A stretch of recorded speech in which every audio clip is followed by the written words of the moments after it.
Hey, this is Mark, and I'm back with another amazing podcast called Finding Your Summit, all about people overcoming adversity and finding their way. And this week we've got a guy named Tim Kennedy. And Tim is an American badass, pretty much is what he is. He's an MMA fighter.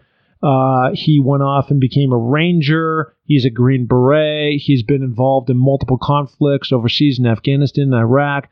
He's part of the group that took out the number 2 guy to bin Laden. You know, really trying to find his way in life, he had to overcome kind of being a punk. I mean, he describes it not necessarily like that, but he was just making a series of bad choices for many years. And I think when he ultimately went off into the military after college, he really grew up and had some great mentors around him that put a lot of discipline into his life.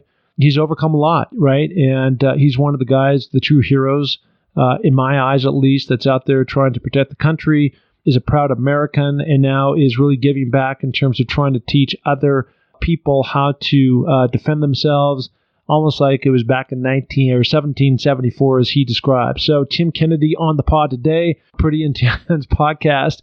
So I'm excited to go through that. And as always, this podcast is brought to you by Violets Are Blue skincare line.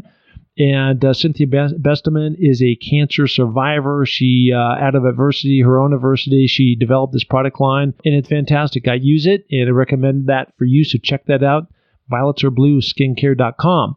And as always, if you want to check out what I'm up to, you can do so at www.markpattisonnfl.com, and you can see about my climbs that are upcoming. You can tap into my Facebook fan page, my Instagram, and please, if you know anybody out there that'd be great for this podcast, send them my way. I always respond. I love to engage with my audience. Okay, so on that note, let's go talk to Tim.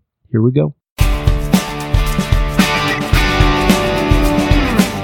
Hey, this is Mark. I'm back with another epic episode of Finding Your Summit. This week we've got Tim Kennedy, American badass to say the least. This guy has served in the military. We'll get into that. He is a MMA fighter, and he's so much more. So look forward to talking to Tim. He's beaming all the way from Austin, Texas. I am here in my home studio in Sun Valley, Idaho. Tim, how you doing? I am spectacular. Awesome. Always great to hear when people are spectacular. All right.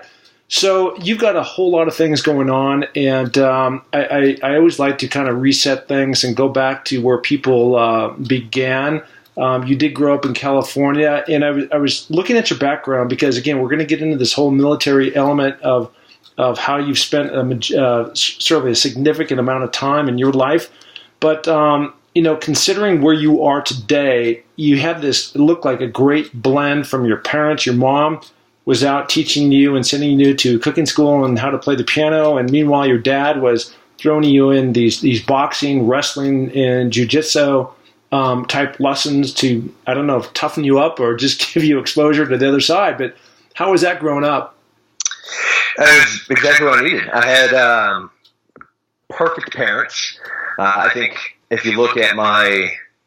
I don't even know if you want to call it adult, but if you look at when I have been mostly in control of my own life, you will see a reoccurring theme is that I cannot stop. Like, I cannot hold still. I cannot stop moving forward. I cannot, quit executing. So they saw a middle child that was either a cocaine addict or had a lot of energy. So they did what a good parent would do. I was not on cocaine as a 4-year-old. They just put me in absolutely positively everything they could to keep me active. Idle hands are devil's tools. You know that stuff. You know, if I was not busy, I would do some pretty horrific things. Yeah, there's nothing worse than idle time for a teenager, right? Growing up. Yeah, not necessarily even a teenager, but 9, 10, all those things. And so my parents more or less did the same thing with me. And in turn, I have 2 girls. They're now 20, 22. But going through all the different adolescents and I mean, they were literally in every single sport. I told them, just like my dad told me, you're either going to work or you're going to be involved in the sport or play or acting or something. And that's what they did. And it just, just helps develop so many different things. And so it sounds like that was the right path for you to kind of harness all the energy that you had. Yeah, I mean, I would be in prison, without a doubt. If my parents are just incredible. And it's set up for a pretty unique opportunity. As I was moving into college and grad school, as a multi-sport athlete, even into college, and the opportunity to have choices, to have so many different options, is what every parent wants. And that's what I had, by no design of my own, because if I had any control of my life up to that point, I would have, been dead. So it worked out, thank God. Yeah, no, that's great. So, look, we are all exposed to different sports. I'm sure you were too. I mean, I know that you did some boxing and other things like that, but for me, it was the traditional baseball, football, basketball, type things. But at the end of the day, they're just activities. Where did the whole MMA? Because I grew up in my era. I'm a little bit older than you are, and my day, it was all about boxing. I mean, it was when Muhammad Ali then evolved into Mike Tyson, and then there was the whole Sugar Ray Leonard and Thomas Hearns and Duran and all those guys, and it was just. When they'd have a big boxing match like that, everybody would show up. And I think in the later years that kind of evolved into this whole MMA. And so when you decided to jump into that, what was kind of the motivating factor? Were you just better than everybody else at that time? I mean, your record is extremely impressive. I was just ahead of the curve. It wasn't that I was better than everybody. I started doing a myriad of martial arts very, very early. Different striking disciplines from karate, grappling disciplines like Japanese Jiu-jitsu and Brazilian Jiu-jitsu, and then more striking with Hawaiian Kenpo and Muay Thai kickboxing. So by the time, I'm like 18, 19 years old, everybody in early MMA, if you look at like UFC 1 through 10, there were guys that were like good at one thing. And it was really just a measurement of which guy was better or which thing was better than the others. And that's why Royce Gracie became famous, because jiu-jitsu was a better discipline that translated better into fighting than the other ones. Even though he was a small, kind of a fragile built guy, he was choking out and tapping out some of the most massive, giant, violent dudes on the planet. And that is where I was ahead of the game, where I was decent at boxing, I was decent at wrestling, I was decent at jiu-jitsu, I was decent at kickboxing. So like if, a wrestler, I see a dude walk in with these big chunky cauliflower ears, I'd be like, sweet, I'm going to knock this guy out. And then if this dude walks in and you see his nose is just mush, you'd be like, oh, awesome, I'm going to choke this guy out. It was so easy back then, to be able to take somebody out of their comfort zone if you were good or decent at a few different things. And that's kind of how I amassed that record so early, was just because guys were only good at one thing and I was okay at a few. Yeah, well, 30-1 over 5 years is pretty amazing. And look, I am kind of I know about MMA, but I'm not obviously on the level that you're at or in between. So take me to today in terms of the whole McGregor, that whole Dana White world. Is that just the evolved place that you're talking about, where you were kind of ahead of the curve in terms of, when all these, the UFC and all that stuff was really mature like it is today? Were you just, before kind of all that stuff hit? I guess I would be the second generation when I got to, when I'm fighting for world titles. I had wins over Robbie Lawler and Michael Bisping, 2 UFC champions. I just was a little bit early. If you look at the J-curve of how the sport has skyrocketed, I'm the second generation of what is kind of the marquee names that when you look at Royce Gracie, Ken Shamrock and Frank Shamrock, then moving into Tito Ortiz and Chuck Liddell, Randy Couture. Right on the heels of them came, the me, Robbie Lawler, Josh Koscheck, guys that won and lost titles in a period of time where, only people that were purists in the sport knew anything about. But I don't think we were quite mainstream yet. I think Conor and Ronda Rousey really are the ones that brought MMA to a regular household. Yeah, no, just incredible, where that sport has grown today. And going back to the whole boxing analogy, it just seems like on today's, level, MMA has really become the predominant sport of when you start talking about, boxing or fighting from what it was many, many years ago, which is just, sometimes that's just the way things go. And I don't know if there's going to, again, ever be a guy like Mike Tyson or just those guys with that same type of talent now go towards MMA, if that's, the way that's going to go. What are your thoughts? Man, just this week, HBO announced that they are going to discontinue doing live event boxing. Now, if you're going to look at an example, something that really demonstrates where the sport of boxing is, that might be it. Guys, Floyd Mayweather, you can't get a more boring fighter than that. The dude's 50-0. I fall asleep by the fourth round watching that guy fight. The only reason people end up watching him fight is to see if he can just amass another record by not really ever fighting anybody. He lures guys like Conor into, these arguments that really just play into his wheelhouse, where he gets to fight at his weight, in his ring, in his style of fighting, just to make a huge payday. And I don't think he's a great fighter. He's good at not getting hit. He's a contributing factor to boxing dying.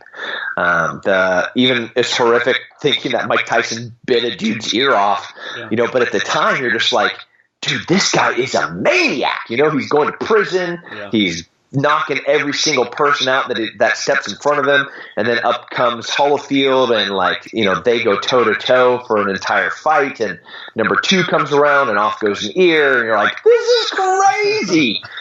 And that's some exciting stuff. It was also a little dancing. MMA for you. Yeah. Right? Yeah. So what were your thoughts about, we're going off the track a little bit here, but what were your thoughts about this craziness that happened on this last fight, where the guy jumped out of the ring, out of the cage, jumped in the audience and just went berserk on McGregor's guys? Well, Khabib. So Conor talks a lot of crap and he promotes a fight. Yeah. And that's his job. Khabib doesn't talk crap or promote fights. He comes from a place. If you look at it, the former Soviet Union countries, the Dagestans, the Kyrgyzstans, the Uzbekistans, those are countries where respect is a legitimate currency. If you, your honor and your integrity and the fear that other people have of you is how you can make a living, that's a currency, and that's where he comes from. And he's sitting down with Putin, and his dad back home is hanging out with legitimate radicals, as are some of his cousins. And he is, Khabib, very connected to a very dark world and a dark side that I don't think most Americans can comprehend or understand.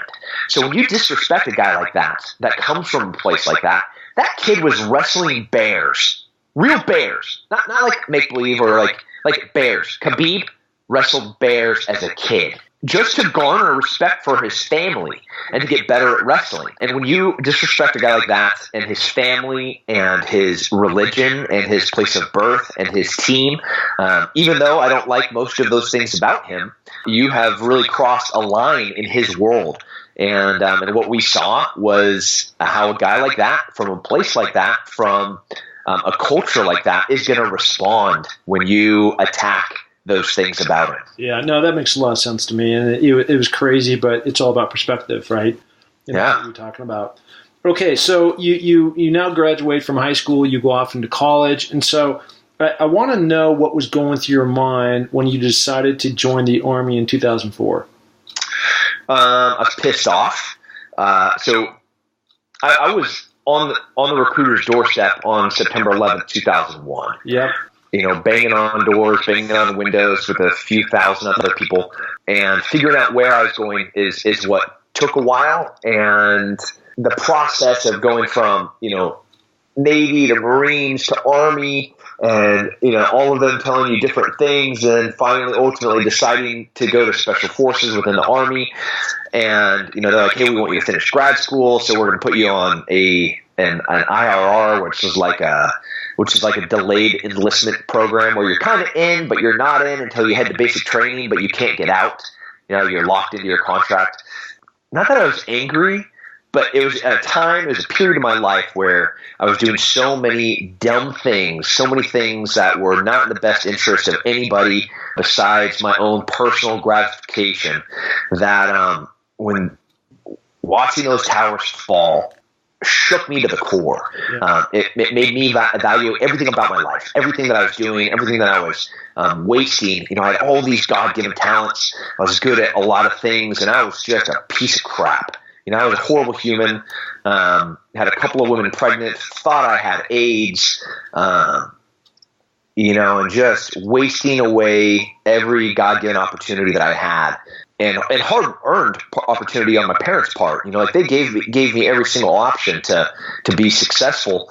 And then just watching those people die, and watching people sit there, look back into a building, and have to make the decision of, am I going to burn alive, or am I going to jump to my death? To this day, still shakes me. And I think back to who I was and how, not that if I was different would have prevented anything. That's not what I'm saying. But what I'm saying is, it was just such a wake up of, I have to do something, not just for my country, not just for the people that died there, not just because the people that did this are evil, and not just because, but because, maybe even a little selfishly, because if I don't do something, I might as well just have been one of those people that died there, because my life will be a complete waste. Yeah. So you're packing a lot of stuff in there. So a lot of what you're talking about then was, you've got this pent up energy, which, by the way, a lot of guys have, a lot of kids in general, girls and guys, and it just depends on how you want to channel that. So we're talking about a maturity level that you probably didn't have at that time, and so you're channeling things in the wrong way and being destructive, whatever that meant. But it sounded like it was a defining moment of 9/11 happening for you then to sign up. You enlist, and did the enlistment then give you the discipline to catch up with your maturity to then start making the right decisions? You would think so if I was a smart person. But what happened again, I'm thrusted into a world that I immediately am excelling at.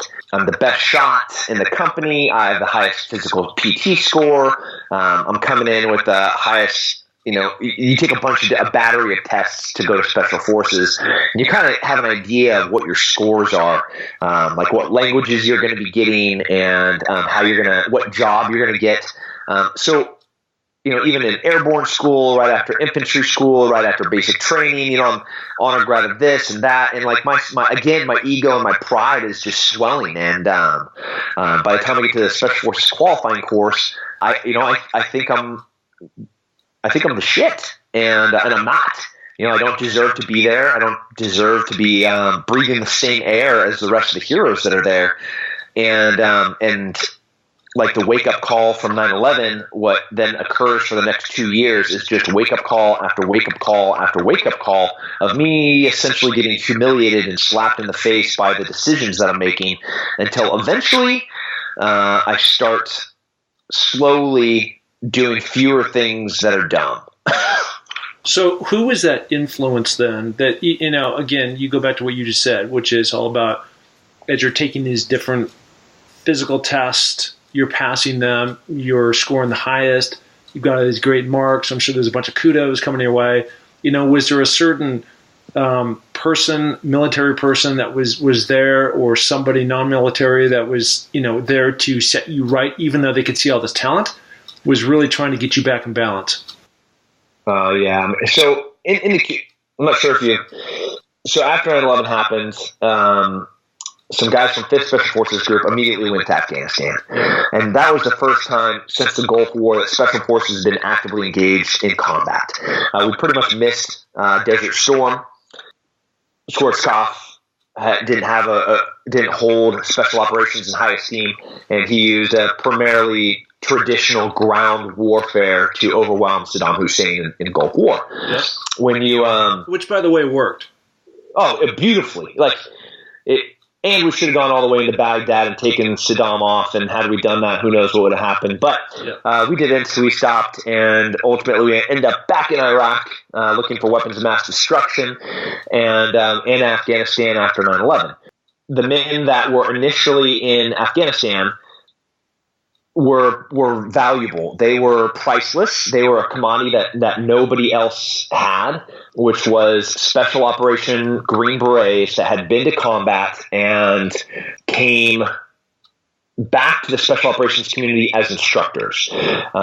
Those were my instructors. Yep. So it is a pretty humbling thing when you're standing here being lectured, when you're doing push-ups because you just screwed up, and the dude standing over you that's counting your reps just got back from, being outnumbered 200 to 1, by Mujahideen, evil terrorists. So it was incredible to be surrounded by guys like that, and so they were shaping who we were, this new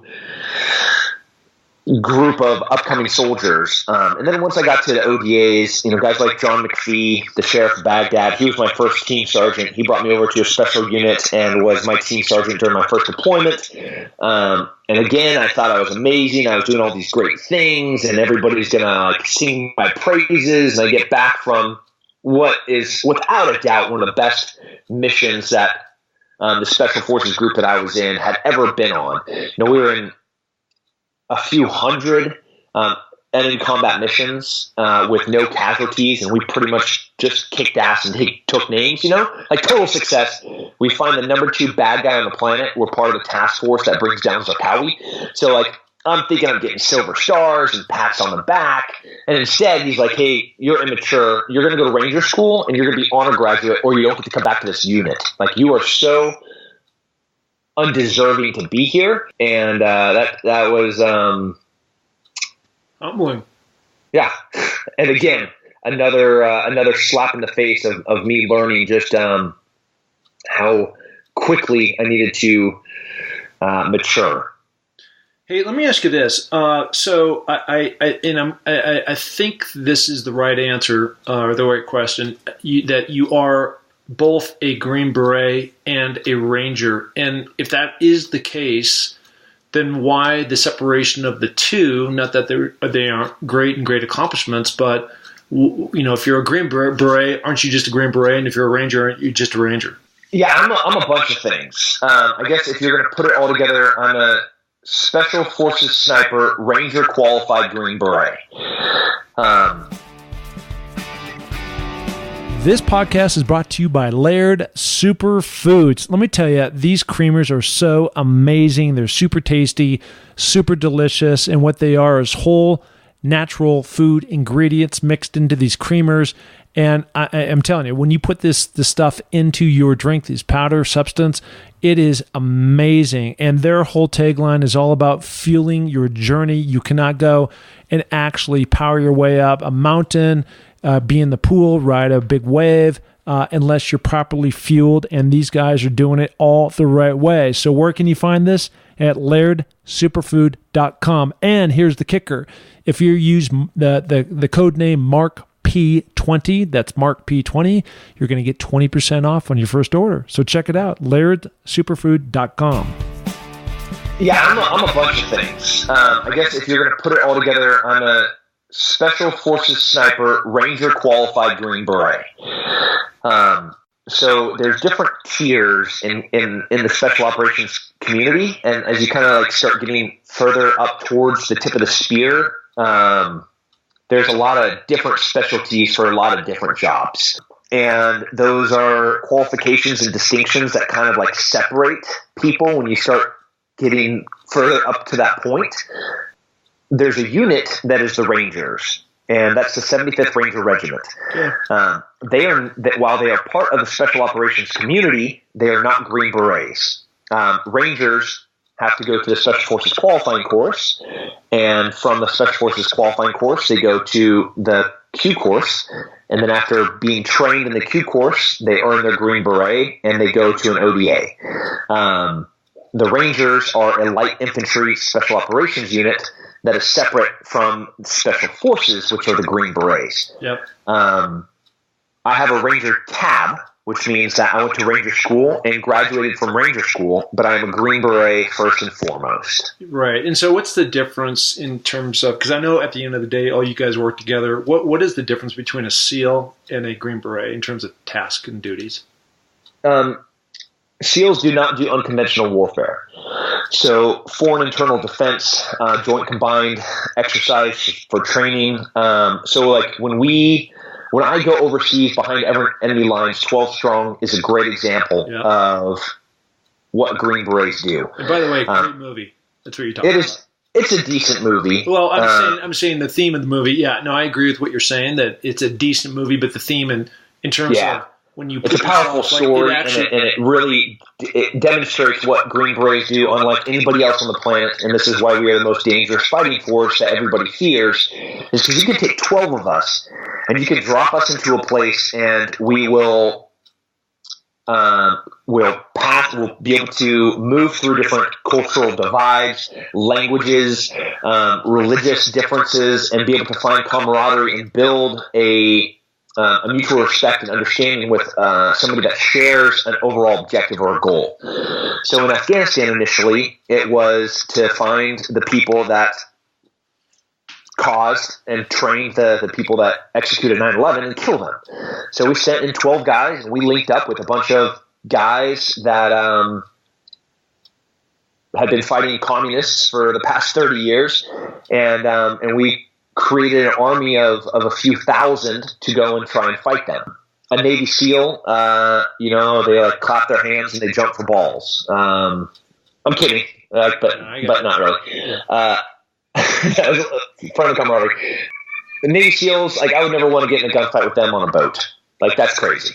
I wouldn't want to actually be on the water while they're within in a combat capacity, while they're doing anything within 100 miles of me.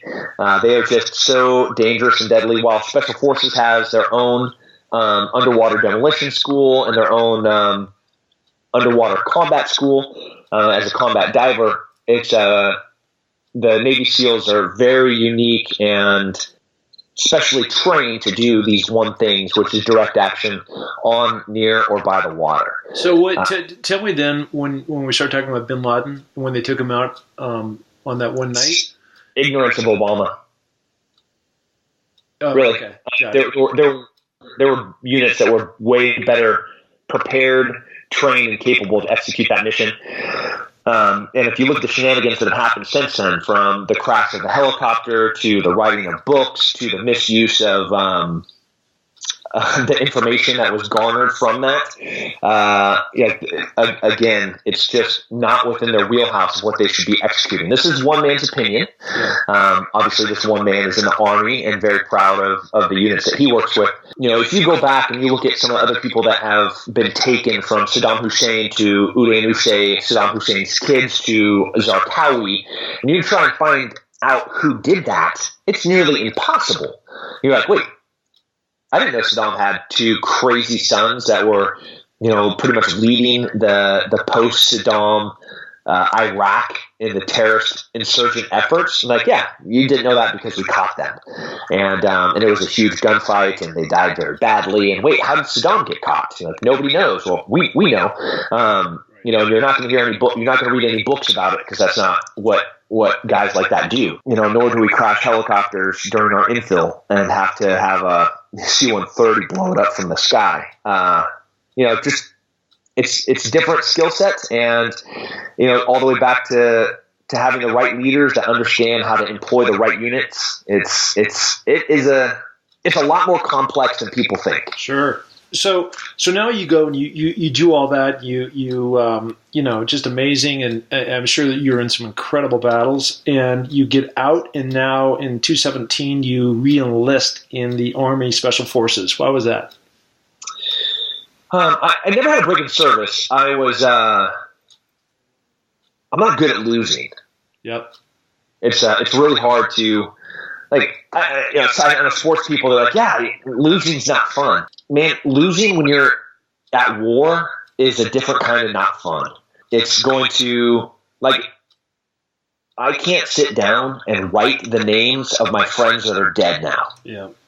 I can't do it. I can't remember all of their names. There's so many of them. There was a period of time where it's going to a funeral every other week, and then it's I was hanging out with, widows and taking my dead buddies' kids to their soccer practices. And then it got to a point where you don't have enough time to do those things. And then it got to a point where you can't even remember the names of the dudes that you used to do that for.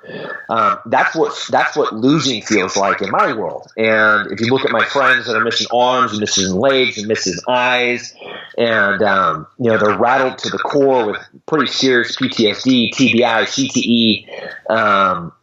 That's what losing feels like. It's a pretty crappy thing to lose at war. There were 8 years where we were not winning, and that hurts. That is the creation of ISIS. There was not ISIS when I was in Iraq. It's because we were killing everybody that was bad. We were not losing fire bases in Afghanistan to the Taliban, in 2005 and 2006. It's because we were killing everybody.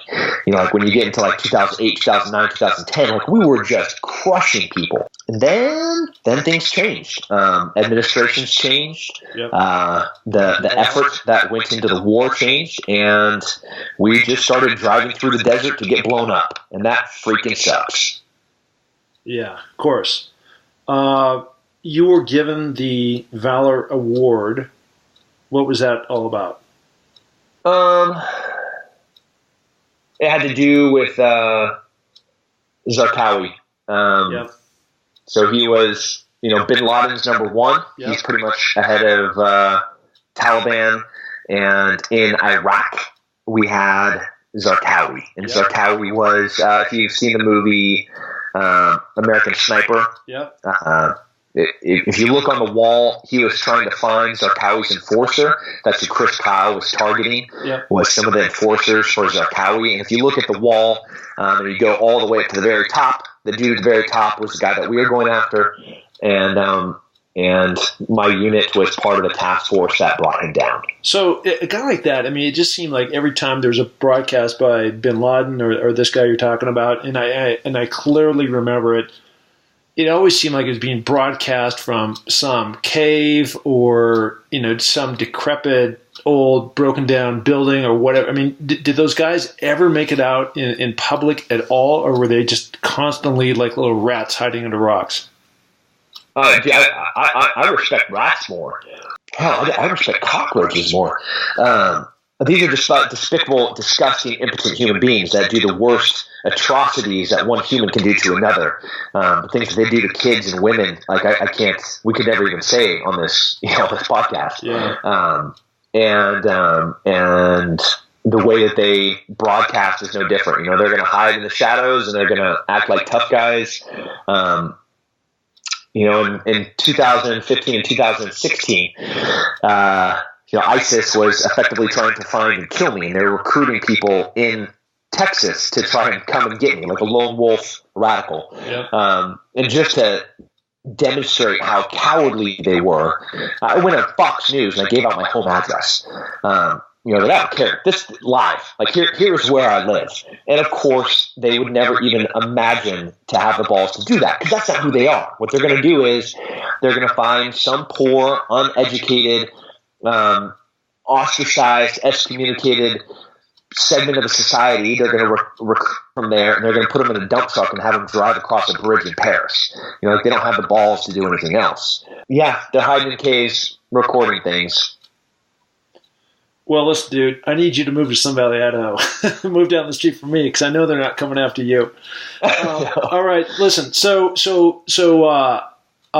It seems like what you've done post your active duty is really put together kind of this whole sheepdog response. Business is probably the wrong word, but really trying to educate people on how to protect themselves, be much more aware of what's going on, really using your MMA skills, your shooting skills, your awareness, your combating skills that you've learned, throughout these different years to really, hone that and teach others, really paying it forward. Yeah. I mean, Reagan didn't get a lot right. With the trickle-down theory. So we have a lot, the special operations community, some of the more elite units within special operations. And what we're trying to do is get that down to everybody. If you go back to kind of the beautiful beginning of this country, if you go back to 1774, the beginning of the Revolutionary War, and we had a bunch of badasses walking around through the woods. George Washington was one pretty tough Muldoon, and all the dudes that were with him were some pretty tough jabronis. They're gonna go across a big frozen river on Christmas Eve and kill you in your sleep. That's who they were, and those are the beginnings. That's the genesis of who we are as a country, and then you kind of look at what we've been for the past 15 or 20 years, post-Vietnam. We have had really, really good times. We have had economic prosperity. We have become the most rich nation on the planet. We have also become the fattest nation on the planet. We have also become the laziest nation on the planet. And with good times, create soft men. And I'm scared what the future would look like if we continue to have soft men both running the country, making decisions for my kids. If I have an entitled rich prick making decisions about what kind of jobs my beautiful daughters are going to be able to have access to, and what job my son is going to have to go and do, maybe go fight a war for somebody to go put money in their pocket, I'm going to take issue to that. So that's Sheepdog Response is, like you said, it's a lot more than a business. It's hopefully a wake-up call. It's not a revolution, but it is an initiative to wake up as many people as I can to be like, hey, you got to get some calluses on your hand. You got to feel what real work feels like. You got to change your mind. You got to change your spirit. You got to change your soul. You got to be a better husband, a better father, a better employee, and a better American. So tell me what happens. Walk me through this. So now I'm interested. So there, you have a website, right? And you have all this information. And by the way, what is the name of the website? Sheepdogresponse.com. Great. Okay, so now I go on sheepdogresponse.com and I can sign up for courses, right? I see there's also videos too. And they come, and do you actually have a gathering in Austin or someplace else where you're going through this training program with them, or how does that work? Yeah, so the introduction into kind of this world is a crash course of what it feels like to train and live as part of a warrior society. If you look at warrior societies of past, you see beautiful cultures that did incredible things. They some of the best music, art, philosophy, poetry came from warrior societies: the samurais, the Spartans, the Greeks, the Romans. And if you look at the warrior culture now from special operations, arguably some of the maybe the best fighting force that have ever existed in human history is the current version of special operations across all of our branches. You come to this crash course and you learn about atmospherics and biometrics. You learn how to profile. You learn how to be situationally aware. You learn what it feels like to be sore, how to fight for a gun, how to fight for a knife. You learn how to shoot. You learn how to eat. You learn the basic fundamentals and principles of what it means to be somebody that can protect themselves, can protect their family, protect their freedom. And then you have like you're not going to learn everything you can learn that you need to learn in 2 or 3 days. What you're going to learn is the course, the path, the direction, the road, the avenue, whatever. You're going to learn what you need to do to get better at these things. Yep. And we have a place here in Austin that we bring a lot of people to, but we also travel every single month all over the country. I think next month we're in New Jersey. We're taking December off, and then January we're in Las Vegas. We have 3 courses the week before SHOT Show in Las Vegas, and then February we are in Virginia, and then March we're back here in Texas.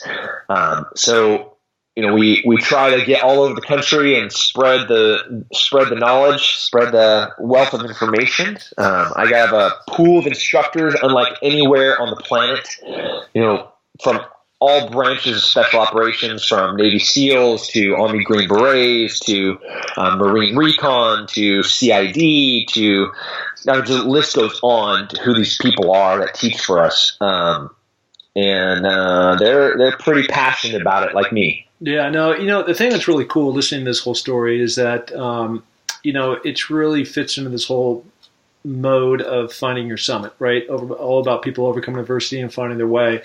And, when we go back to the beginning of this pod, you're talking about, it was really about you, about really trying to figure out how you channel all that kind of energy that at times it was negative. And as you live today, you're out there spreading the good word. You're teaching people how to protect themselves. And there's, unfortunately, there's bad things going on here in the U.S. and obviously worldwide too. But at the end of the day, it's really paying it forward on the things that you've been taught, and you certainly have matured to a place where you're just trying to impart that knowledge to other people so that they can stand up and fight, for themselves if those things ever come up in their lives. That's what we're trying.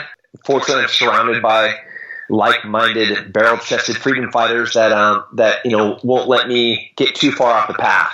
I'm still pretty easily distracted, and I'll be like, oh, we got to do this and this and this and this. So like, man, this is our mission, this is our purpose, this is what we're doing, and they kind of bring me back. So we're trying to do all the right stuff, and I'll be damned until I'm going to die until I stop. Like you're going to have to kill me.